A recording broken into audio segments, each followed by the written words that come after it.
I'm going to focus on the automatic block signal systems from around the turn of the century to, say, through the transition era. It's old-fashioned electrical circuitry. There's no electronics. It's very simple. Batteries and relay ladder logic and lamps and motors. It's not, and I want to focus on, why it's a great idea for modeling to add to your lab if you have a little bit of space.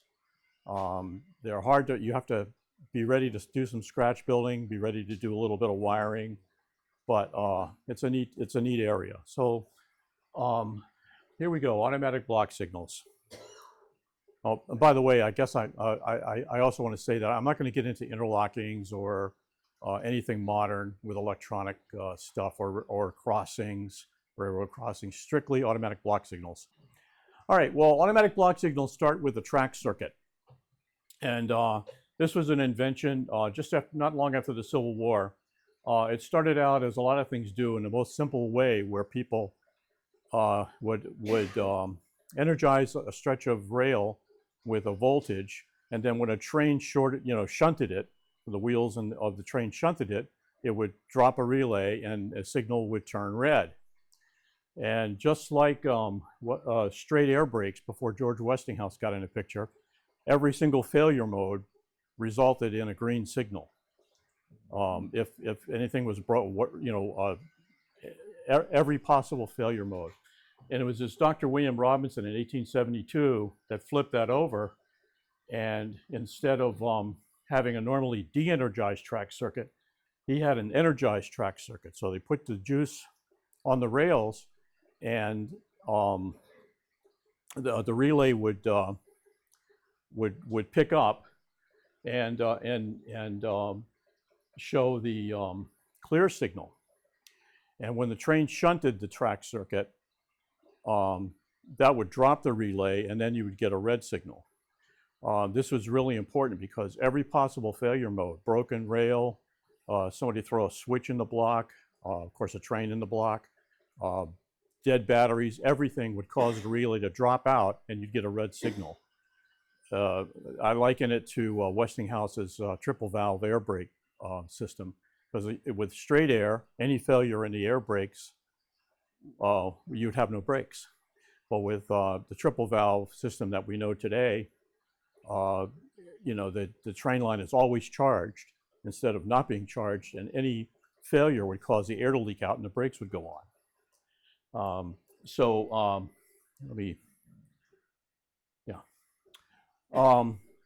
This drawing comes from a Trains magazine back in 1957 from a John Armstrong article on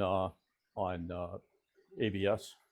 What you can see here is the most simple form with just a 2-aspect light, signal light. Here in this block, there's no train in it. The track is energized with a battery.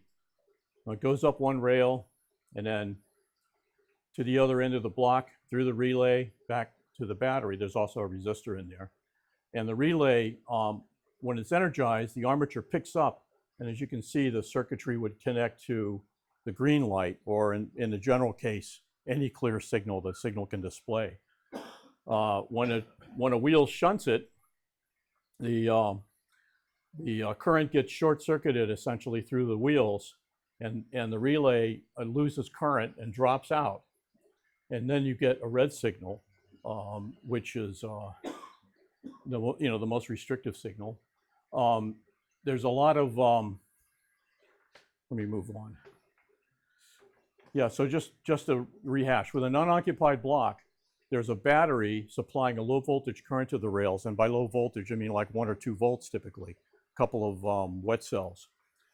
There's a resistor in the circuit to limit the current so that you don't use the battery up, because it's always energized. And then the rail, the joint bars, the bond wires, and the relay complete that circuit. The relay picks up, since its coil is being energized by that current, and the signal logic has, now can clear the signal to some aspect. It doesn't have to be just green. And here it is from that same article by John Armstrong, sort of a simplified electric circuit diagram. You can see the battery, and here's a limiting resistor. And that goes up one rail, through the relay and back on the other, and through all the different, that's why they have the bond wires. If you notice those on track where they have that wire at the rail joints. There's not a lot of current here. You can see the relay picks up on only 65 milliamps. So it's a real, it doesn't need a lot of current. And so this limiting resistor is used to keep the battery from spilling all its juice, too soon. And what they fight are, problems with the rail joints, although the bond wires solve most of that. And some leakage between the rails through the ballast, maybe if it's damp. So this resistor is adjusted so that this battery is able to keep that relay picked up under normal circumstances all the time. Yeah. So why a battery versus regular electricity? Oh, because we're talking about 1872 for starters. Are the batteries that good back then? Yeah. Well, they used lead acid batteries and another battery type called caustic soda, which is some really primitive battery. How long a section would that charge? I've seen, particularly out west, they have much longer blocks. It's more than a mile. 2 miles is not untypical for a block. It really is dependent, probably as much on the circumstances. Whether if it's a high density traffic area, sometimes the blocks are shorter so that trains could follow closer, and there were also more complex signal systems sometimes. But a couple of miles. Out west, I think they ran longer blocks, and I've seen voltages as high as 12 volts. So they would have a rack. So the batteries didn't just run the track circuit. The batteries also ran the signals, the lamp, the lamps. If it's a semaphore, the motor in the semaphore, all the relays, all that stuff was run by the batteries. And they would have a bank of at least 12 volts, and then tap off sometimes maybe as much as 20, and then tap off at different voltage, partway along that for different voltages for different things. But I mean, you're right about the batteries. I mean, that was a big thing, and that was all they had back then, back in the early 1900s, and of course a lot of railroads are out in the middle of nowhere, so there is no power. They would have to have the signal or maintenance people, probably the signal people, would ride up the line with a generator and charge up the batteries, or maybe even replacement batteries once in a while. And the batteries also were always down in a well.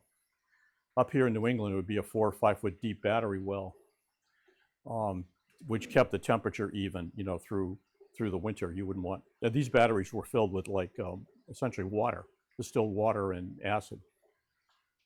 So let's see, where was I? Occupied block. Let me move up to the next one. Oh, okay. I'm sorry. I got ahead of myself. Can I come back on? No. Go back one. Yeah.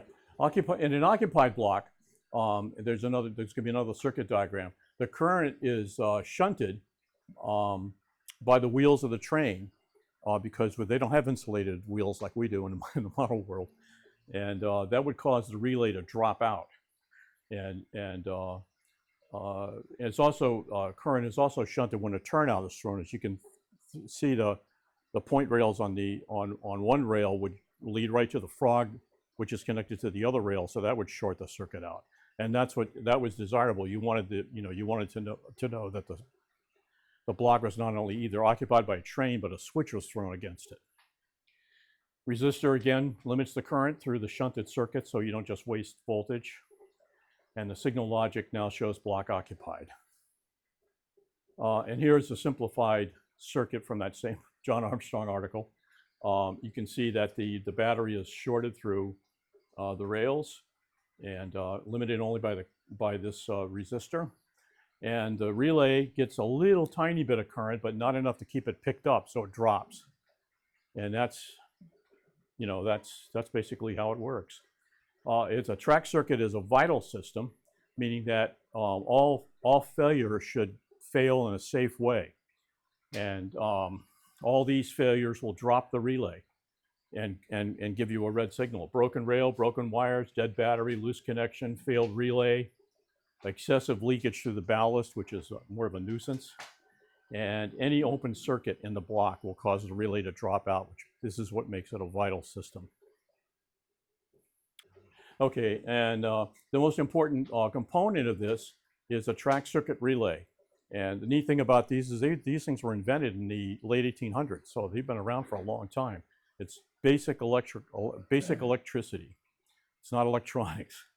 The key thing about a relay, if you know what a relay looks like, it's a couple of coils, which are basically electromagnets, and they pull an armature down. And when you take the current off, the spring pulls it back up. But on a track circuit relay, they're upside down. The coils are on the top, and they rely on gravity to drop the armature. So that way you don't have any springs failing or breaking or failing or something like that. That's like an important feature of a track circuit relay. Is this gravity dropout. Very high quality components, you know, silver graphite contacts that won't weld. And it's sealed in a glass enclosure so that you don't get you know, a lot of deterioration. These things last forever. They're meant to go into you know, a signal installation out in the field and last forever and be totally reliable. This is a picture I picked up out of a USSNS book, and this is a track relay. It's not a very clear picture. It's the best I could find.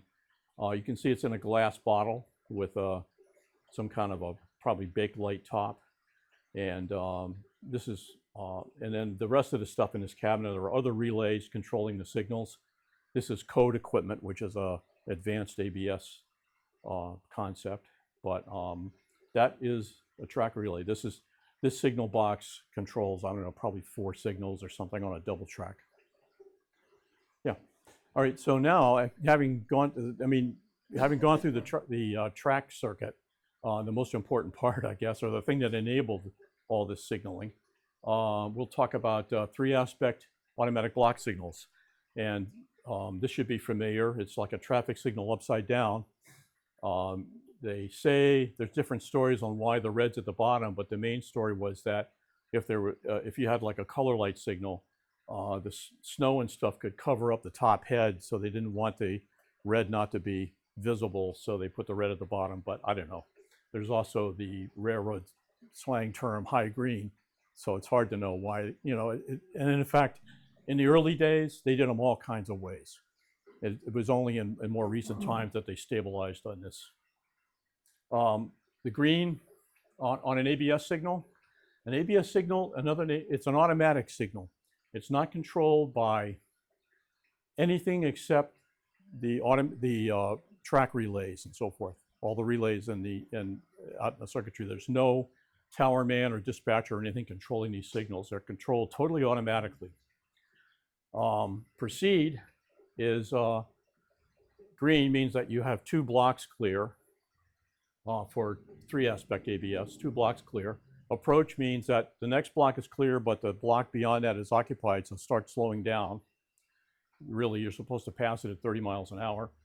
Stop can mean 2 different things, depending on whether this is a absolute signal or a permissive signal. Most automatic block signals are permissive signals. So when you get a stop, you have to stop, and then you can proceed at restricted speed, which is 15 miles an hour or less, until you get a clear signal or possibly find an obstruction like a broken rail or a stopped train or something. The whole idea of that permissive stop was they didn't want failures to impede traffic. So instead of just sitting there at a red signal in the middle of nowhere, you stopped, and then you could crawl along, and hopefully all you're going to encounter is a bad signal, and you can pick up and go again. The next signal might be green. An absolute signal, typically, there are some ABS signals that are absolute. It's pretty rare. Most of them would be an interlocking or a CTC signal, which is an interlocking signal. Absolute versus permissive. It pretty much just covered that. An absolute signal means you stop absolutely. The train may not proceed unless you get permission from the dispatcher. And you'll find those, like I say, interlockings or particularly congested areas, CTC, home signals. A red aspect on a permissive signal indicates restricting, where the train has to first stop and then can move at restricted speed until they encounter a clear signal. How to tell a signal is absolute. A signal, and believe me, you have to read the rule books of each railroad and maybe even where you are on the railroad to really understand which is which. But an absolute signal typically has no number plate, although it may have a number plate and it may have an A plate, which makes it an absolute signal. Canadian Pacific, you'll see that. If it's a semaphore, the red home arm has a squared off blade as opposed to a pointed blade. Color light signal, if you have multiple heads, they're aligned vertically. They're not staggered, they're aligned vertically. All these are reasons for an absolute signal. And then the other, basically all interlocking and CTC signals are absolute. That's almost always true. Everything in signaling is almost always one way or the other, but it's never 100%. It's very much dependent on the railroad. Permissive signals, which is the typical ABS signal, has a number plate. It might have a PR or G plate, which has particular meanings on particular railroads. P means, sometimes it's a belt and suspenders thing. They'll put a P or an R on it to reinforce the fact that it's permissive. It might have a G plate, which is a grade thing, which basically says if you're going up grade, and if you get a red signal, you're allowed. You don't even have to stop. You can roll through it. You have to get the restrictive speed, but you don't have to stop because you don't want to have to stop and start a heavy train on a grade. And some people say, yes, that's true, but only for freight trains. It's all based on the rule books. The red home arm has a pointed blade as opposed to a squared blade on most railroads, and back in the day. And a colored light signal with heads that are staggered, like the B&M stagger blocks. I'm sure a lot of you have seen those. Those are permissive signals. Since I'm going to talk about the older signals, these are probably my favorite signal, the USNS Style B lower quadrant semaphores. They only have two positions. They're either horizontal or they're down. They can only show two aspects.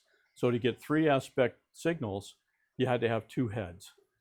But the reason these are kind of neat signals to understand is that you can think about, when you go back to the track circuits, this upper blade, the home blade, is controlled by the track circuit right in front of you, and that's on the block you're about to enter.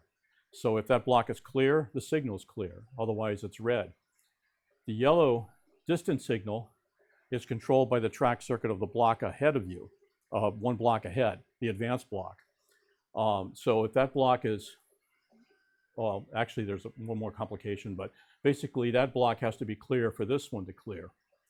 The only thing about these signals that with two signals with two heads with two aspects, you can get four indications, but they don't use the fourth one. And the reason being, the fourth one would be, the red would be horizontal and the yellow would be down, and that would be confusing because it's sort of a dangerous signal. You're giving a stop and then you're also giving a proceed, and so that signal was not used. So the typical Style B signal would be two heads. This is clear, green over green, and I'll come back to that in a little while. Green over yellow is approach, and then red over yellow is stop. And these light combinations don't match color light signals that you know today. They are strictly lower quadrant semaphore signals.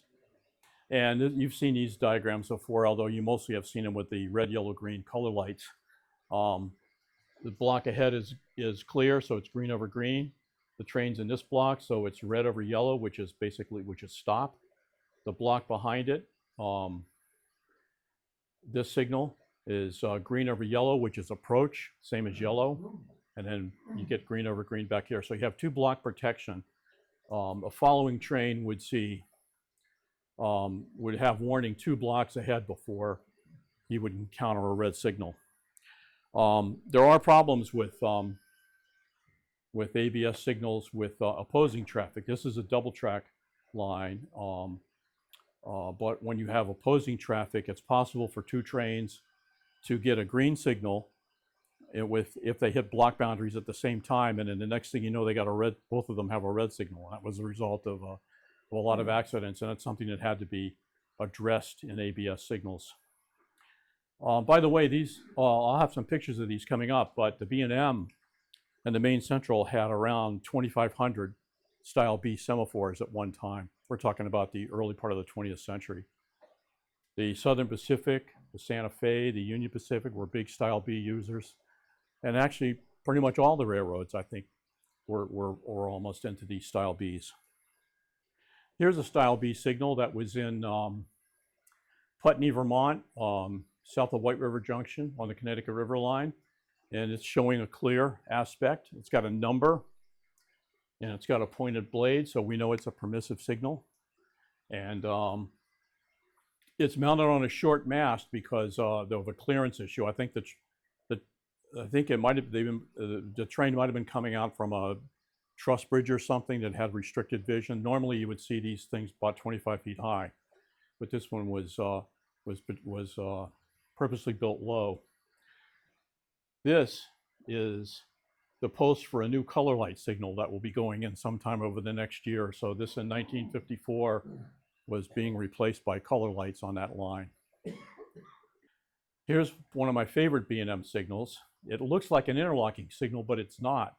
This was on the north end of Wells River, where the Lyndonville sub entered Wells River from the north. Wells River was an interesting place because they had the Montpelier and Wells River coming in from the west and heading south, and then immediately the north leg of a Y heading across the river to Woodsville. And then the main line continued south to White River Junction. And so there was a lot of complexity there, but there was no real interlocking. There was a panel in the station that controlled some things, but there was not a lot of, it wasn't really an interlocking system. You can tell this is this is a CP train sitting just in front, just before the Wells River station. It had just dropped a meat reefer off at the team track and was coupling up and getting ready to go again. So it was already in the block. So the automatic signal is showing red. But what's this third arm? And you know, you'd think that, gee, is this an interlocking signal or permit or a automatic block signal? Well, it ends up that it's sort of both, although that lower arm is really they considered it a routing signal. So White River Junction, that piece of track, it's very complicated. There's 2 routes coming in from different directions, plus the straight route down. And the ABS signals at the top were only there for the main line to White River Junction. If any switches were thrown, they would go red. So if the Montpelier and Wells River was a line, or the North Y was a line to go over to Woodsville, they would go to red because it would shunt out the block. This arm was set by the operator in Wells River Station as essentially a routing signal. So if that arm cleared, it meant that you were going to go over the Y, take the north leg of the Y and go across the bridge to Wells River. So I just think that's one of the neatest signals. Plus, it has a doll post. You can see this is a passing siding, and here's the main line. So this doll post essentially essentially says that the signal applies 1 track over from where it's located. So it applies to the main line here, not this passing siding.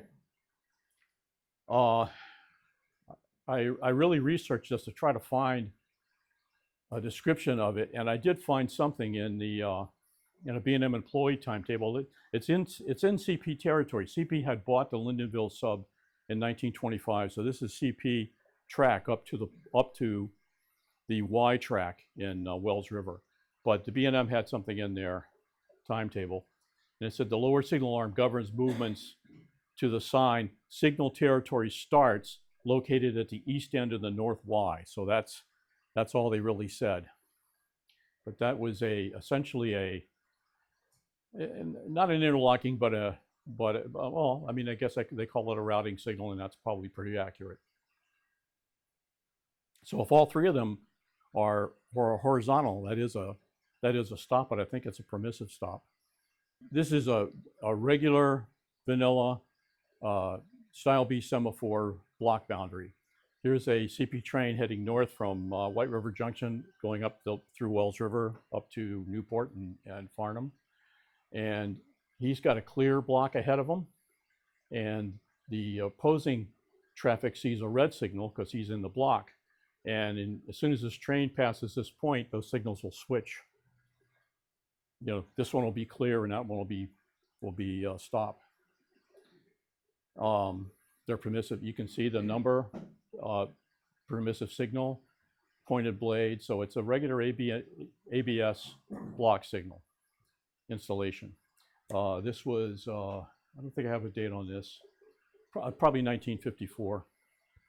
The P on the signal doesn't mean permissive. It means that this signal is being numbered in what was at one time the presumptive division.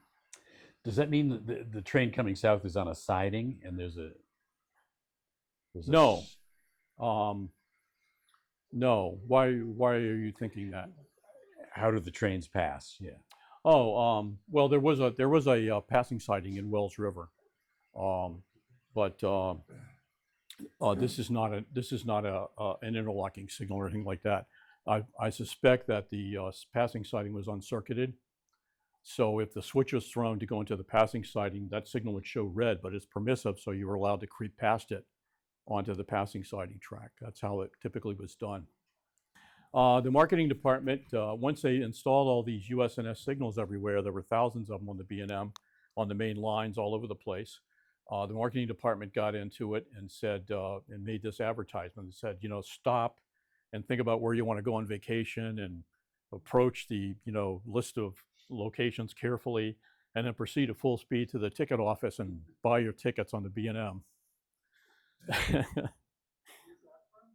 That's it was a B&M advertisement years ago.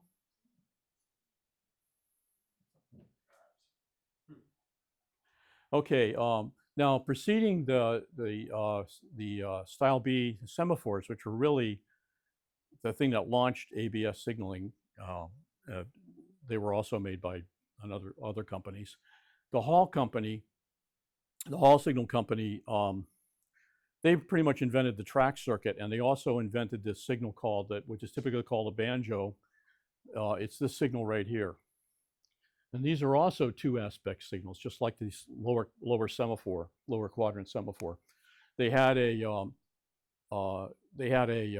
disc with a colored silk cloth that would come into view if the signal was restricted.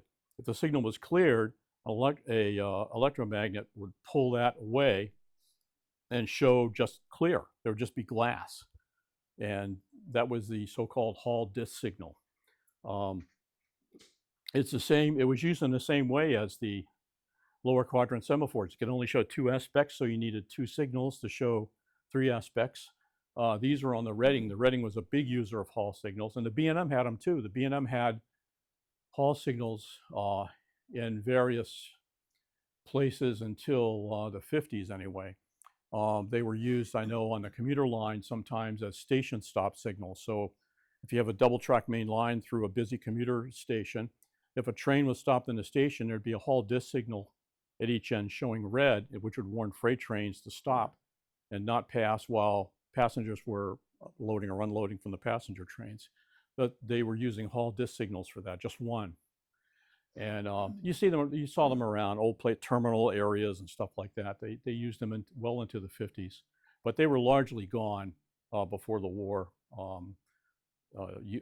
Semaphores and color lights had replaced them.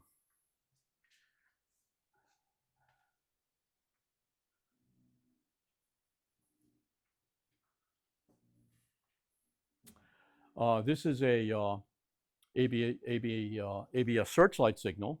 I don't know whether it's it could be a USNS H2, it could be a General Railway S2. You can't tell unless you really look at the back. This one's in Iowa. It's a permissive signal. It's got a number plate, and I'm not sure. You probably can't tell. That's probably a sun reflection in the lens. The thing about the searchlight signals is they only had something like a 10-watt bulb, but they had a really powerful lens in front of them that focused the beam down the track right into the engineer's face. So you really can't see the indications the aspects unless you're looking pretty much straight on. So this was the beginning, the first signal of a whole series of ABS signals somewhere out in Iowa. There were like 6 railroads there, so I don't know which one this was on, but could have been anything. Chicago Great Western, CNW, I don't know. Whoops. This is sort of a schematic or diagram of how a color light signal, a searchlight signal works. And as you can see, it sort of looks like a semaphore, and that's what it was. It was a semaphore arm placed vertically, much smaller, and there was an operating coil that could through polarity, if it was polarized one way, it would fire up an electromagnet and pull the signal one way or pull it the other. So and as a fail-safe system, if all the power failed, gravity would pull it to red. Okay, there's a counterweight down here, and it would always fall to red. The interesting thing about these signals, these were gotten from USNS basically got these signals by when they absorbed the Hall Signal Company. So they were this is really a Hall signal. The interesting thing about these signals on a model railroad is they are animated like a semaphore, because whenever you change from yellow to green or green to yellow, you see a blip of red. So if you have these signals, you have to animate that, so because that was a real,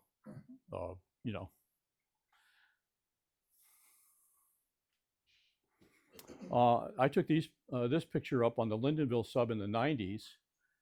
This is just an ABS signal in Lyndonville. The interesting thing is it's following CP's U.S. rules, but it's sort of got some Canadian flavor. It's got an A plate on it. Why does it have an A plate? Well, I don't really know, except that I've never seen a ABS signal on that line that didn't have an A plate. And I think it was because it's sort of a remote area. It was a very secondary line for the CP. And it could be just very conservative dispatching. They just didn't want any trains passing signals without contacting the dispatcher. That's one guess. Another guess is they didn't want trains stopping on those crossings.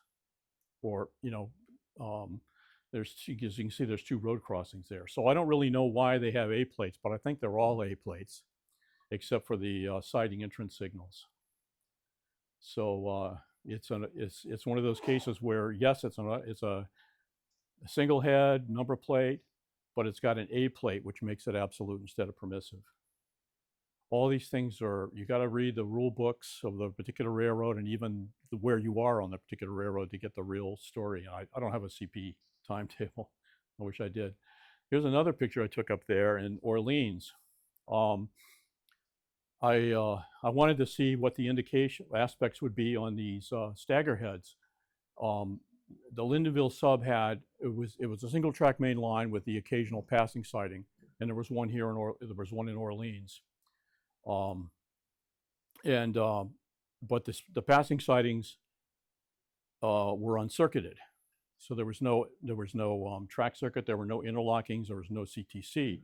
This was run essentially with train orders and manual. The switches were thrown manually. Now, in a lot of cases, in cases like that, there would be a special indication called take siding, where you would roll up to the signal, and the dispatcher might be able to. In some cases, the dispatcher could set that remotely, or you could just be told to do it. I think these were not remote. There was no remote control in any of these.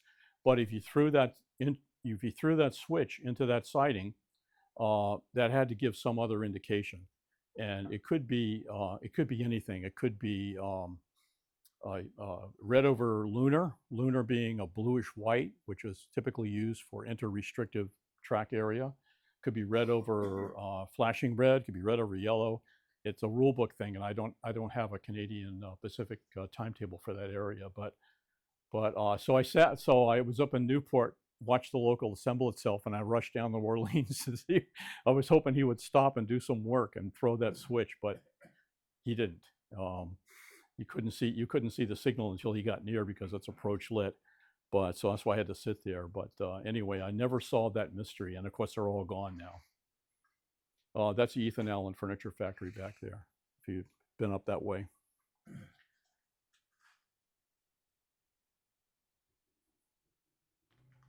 Hello, here we go.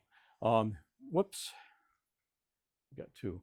This is what's it doing? Oh, this is a model railroad. This fellow Neil Schofield has modeled the Newport and Lyndonville subs in HO, and you can see he's got a signal with the A plate, just like we saw in the other photo. That's a in the 70s, there was a huge amount of traffic on this line, run-through traffic with B&M and CP mixed consists all the time. That's probably the reason I was up there is in those days was because the CP was still running it with RS-18s, Alco RS-18s made in Montreal, Montreal Locomotive Works. That's the same basic engine as an RS-11 in the States. I think that's probably a GP9, a B&M engine. But it was real Alco. It was one of the last places where you could chase trains with Alcos and cabooses. They still had cabooses.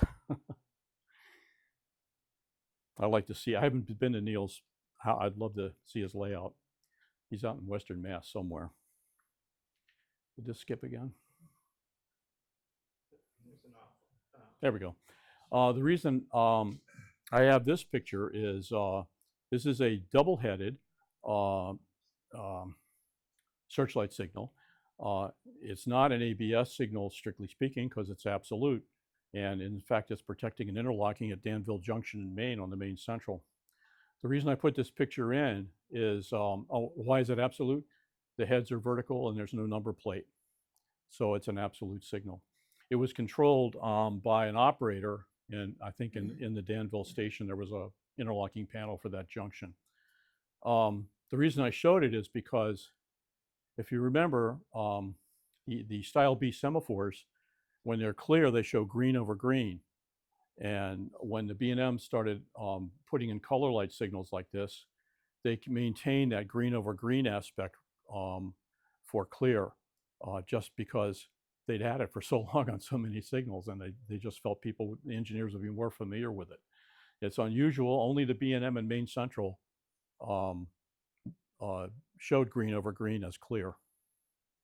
You'd also see it in the stagger blocks. You see all over the B&M, they would show green over green. So again, you know, it's all the signal stuff. It's by the railroad and sometimes by the district on the railroad. You have to read the rule book. Advanced ABS features, where did things go? Most of what I've talked about was common from, say, before World War I through World War II, and then things started to become more electronic, and trains were even faster and bigger, and things started to advance, and CTC had come along and stuff like that. But ABS, the ABS technology went a couple of directions.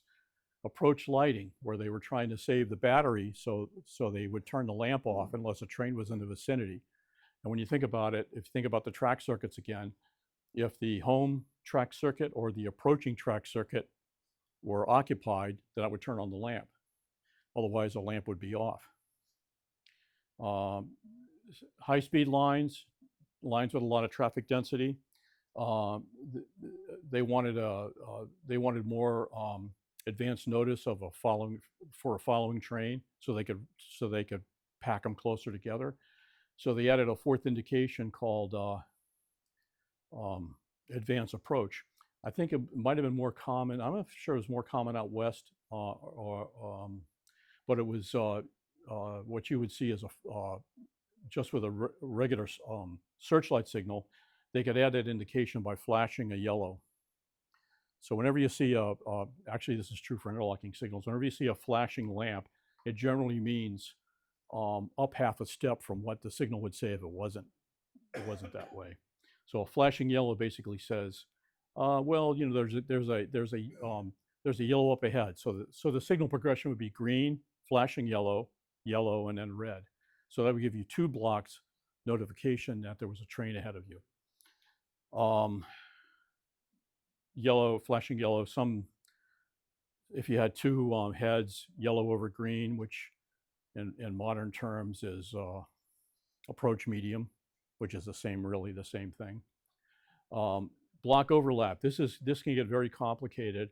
The diagrams for it are complicated, but essentially, if you take like a heavily traveled single track main line and you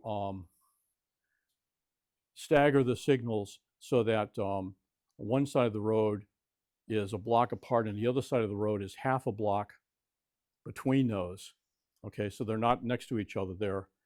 There's this one, then this one, and this one, like that, half a block apart. And what they would do is use 3-track circuits to control the stop indication. So if there was a train in any of the 3 half blocks ahead of you, your signal would be red. And that was, again, you know, an attempt to control, to give extra warning to opposing trains to prevent these head-on collisions.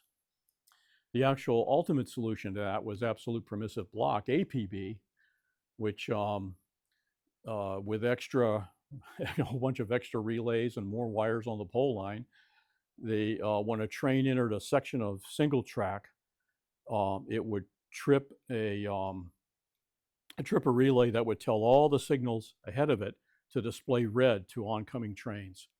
So that would prevent anybody from the next passing siding up the line from entering that series of blocks on that single track. And then, but the other part of it is that as the train progressed, the signals behind it would clear normally so that trains could follow closely, but no opposing train would be allowed to enter that stretch of single track. APB became very common, and in fact, APB is what normally is between 2 control points on a CTC system. And it's ABS with the extra relays doing some extra logic. The last thing that is just too much to cover is coded track circuits. The coded track circuits were invented way back in maybe the 30s. Electromechanical. They would send, instead of having the voltage, just a regular voltage in the block, they would send pulses down the rail. And the pulses would indicate what the signal ahead of you was showing. So if that signal was clear, they would send 180 pulses a second down the rail. If it was approach, they'd send 75 pulses a second. And if it was shunted, there'd be 0 because it was shunted and nothing's coming down the rail. And that was picked up by tuned relays at your end of it. And for example, if you had a green ahead of you, then you were allowed to show a green. If you had a red ahead of you, then you had to show yellow and so forth. The idea of coded track circuits was that there was a couple advantages. One is that you could get rid of some of the pole lines, all those copper wires running all kinds of individual track relay settings and so forth, because this, you know, that you could send multiple states of the block down the rail. And it also enabled cab signals because they could add receivers on the locomotives that could pick up these coded signals and display it in cab signals. And I think signal systems today still pretty much do that.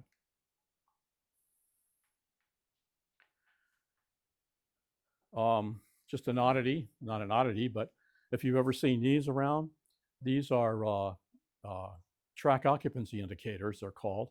And they're mostly used by section crews, and essentially they were a little signal in there, and if that signal was horizontal, then it meant there was a train in one of the blocks.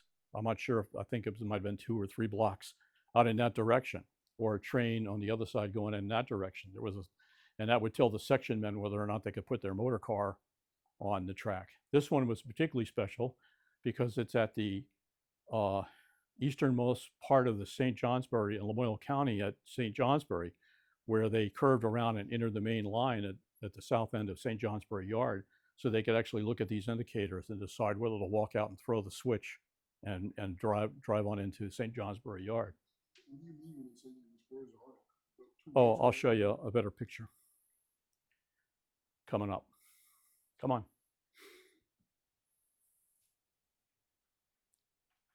Can you see that? See the signal in there? Barely. There's a little electromagnet that will pull that down when the track circuits are occupied. You know, it gets a signal. So yeah, it's like a miniature. It's a miniature upper quadrant semaphore. So for somebody standing right in front of it. Yeah. Not for an engineer. No. Oh no. These were for the track crews, for the section crews and their motor cars. They can look at that and know if there's a train there or not. Yeah, well, they were long dead when I took this picture, but then of course the St. Johnsbury was gone.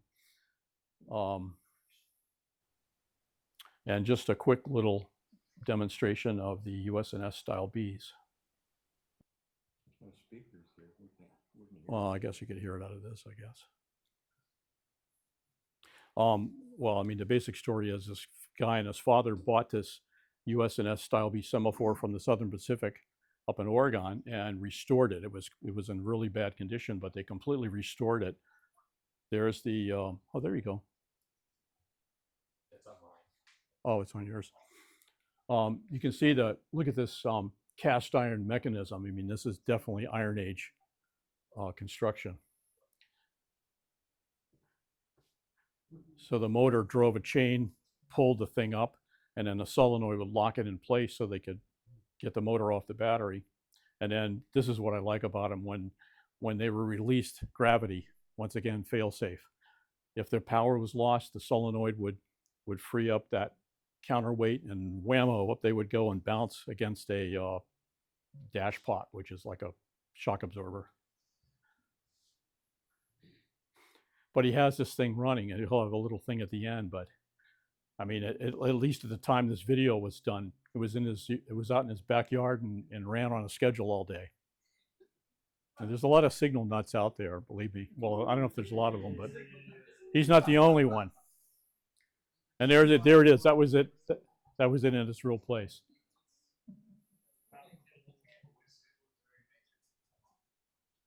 So that's it. One more. So any questions about any of this? I didn't get into how you would implement this on a model railroad. That's another whole area. Think BD20 block occupancy detectors. Yes. Can you tell me again the definition of absolute? Yeah, absolute. An absolute signal means that you cannot pass it. If it's red, you cannot pass the signal unless the dispatcher gives you some sort of permission. As opposed to, the whole idea of the permissive signal was not to stall traffic because of equipment failure or something. They wanted you to be able to creep along and try to find a clear signal and keep going.